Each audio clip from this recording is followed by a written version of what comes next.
परवाज है काम तेरा, तेरे सामने आसमां और भी है. Distinguished guests, ladies and gentlemen, my brothers and sisters out there, my warm greetings to you all wonderful people. Assalamu alaikum wa rahmatullahi wa barakatuh.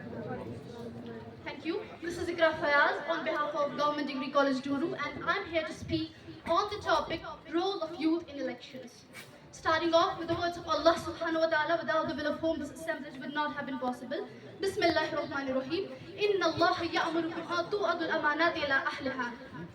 وَإِذَا حَكَمْتُمْ بَيْنَ النَّاسِ أَن تَحْكُمُوا بِالْعَدْلِ إِنَّ اللَّهَ نِعْمَ يَعِظُكُم بِهِ إِنَّ اللَّهَ كَانَ سَمِيعًا بَصِيرًا. Indeed, Allah subhanahu wa ta'ala commands you to entrust people to the rightful owners. When you judge between people, judge on the basis of justice and fairness. Verily, Allah subhanahu wa ta'ala is As-Sami al-Basir, the all-knowing and the all-seeing. Surah An-Nisa, chapter 4, verse number 58. Emphasizing upon the general role of youth, I would like to quote the Holy Bible, the book of Proverbs, chapter 20, verse 29, which says, "The glory of youth is their strength." This verse acknowledges the unique strength, the vigor and energy that lies in the youngsters. Before we delve into the actual topic, I'd like to quickly speak a bit on the question that arises in the bold words, why only you? Naujawan hi kyun? With a question mark at the end. Here I go, quoting Swami Vivekananda, who said, "My faith lies in the younger generation, in the modern generation, because it's out of these my leaders and my workers will come." नौजवानों की आबादी किसी भी मुल्क में बात की जाए तो काफी तादाद में होती है.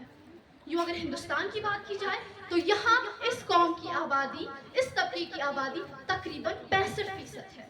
और यही वो तबका है जो तब्दीली और तरक्की की ख्वाहिशमंद है. यही वो तबका है जिनकी ख्वाब, जिनकी सोच और जिनकी मेहनत ही इस कौम की तरक्की और तब्दीली की बुनियाद है. Now, let me proceed with the significant roles that are played by the youth in elections. First of all, youth being a significant voting bloc. As a significant demographic, they constitute a very powerful voting bloc which can, of course, influence the electoral outcomes. जैसा कि मैंने पहले भी कहा, इस तबके की आबादी हिंदुस्तान में तकरीबन 65% है. तो क्या ये मुमकिन नहीं कि यही तबका अपने वोट का सही इस्तेमाल करके इलेक्शंस में हिस्सा लेकर इस मुल्क की तरक्की और तब्दीली का बाइस बन सके? क्या ये मुमकिन नहीं? पॉइंट नंबर 2 भी कैटलिस्ट्स फॉर चेंज, या फिर मैं यूं कहूं तो नौजवान को इस मुल्क की तरक्की और तब्दीली का सबब माना जाता है. ऐसा क्यों? They are positioned as catalysts for change just because they come up with fresh perspectives, they come up with fresh solutions, they come up with a sort of eagerness for transformation, they come up with the solutions for the long-standing problems of unemployment, of poverty, gender disparities, and the list goes on and on. इनमें एक जज्बा होता है, एक तवानाई होती है, एक नई सोच होती है जो मुल्क की तरक्की के लिए बहुत जरूरी है. Point number 3, fostering inclusive democracy. Inclusive democracy की बात की जाए तो ये ऐसा कैरेक्टरिस्टिक है, डेमोक्रेसी का ऐसा फीचर है जिसमें हर किसी सिटीजन को, हर किसी सेक्शन को ये रियलाइज होता है, yes they are a part of this country, yes their problems are heard, yes their vote is their voice, yes their vote has a significance. By engaging in the political procedures, youngsters can foster a more inclusive, a more representative, and a more progressive democracy.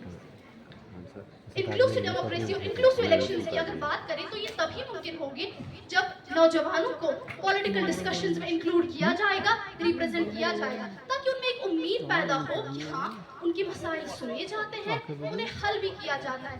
तब जाकर उन्हें अपने vote का एहसास होगा that how significant their vote is, उनका vote कितना अहम है इस मुल्क की तरक्की के लिए, इस नेशन के फ्यूचर को शेप करने के लिए. Because this is just a vote, this is a sustainable development. You are just casting your vote. ये फ्यूचर, ये मुस्तकबिल होता है, ये आने वाली जनरेशंस का मुस्तकबिल होता है. Point number 4, addressing youth-centric issues. If we talk of youth-centric issues, by focus, when the youth come, they come to the forefront, they represent the issues of youngsters in a more representative way. They not only ensure that they are fulfilling their rights and duties, they also ensure that the governance aligns with their aspirations and evolving needs. अगर evolving needs की बात की जाए तो जैसे जैसे वक्त बदलता जा रहा है, हालात बदलते जा रहे हैं, नई प्रॉब्लम्स सामने आ रही हैं. Now let's be frank enough, this nation isn't just stuck to the ancient problems of poverty and unemployment. There is something beyond that there is crime expectancy. Let's not forget the Archikar case. Let's not forget the Nirbhaya 2012. Let's not forget the minor Asifa case. Let's also not forget the atrocities that are committed with the minorities. Let's not forget this all. Let's take everything into consideration. I believe I am the change, you are the change, we all are the change. अफराद के हाथों में है अक़वाम की तकदीर अफराद के हाथों में है अक़वाम की तकदीर हर फर्द है मिल्लत के मुक़द्दर Asrar. Thank you for letting me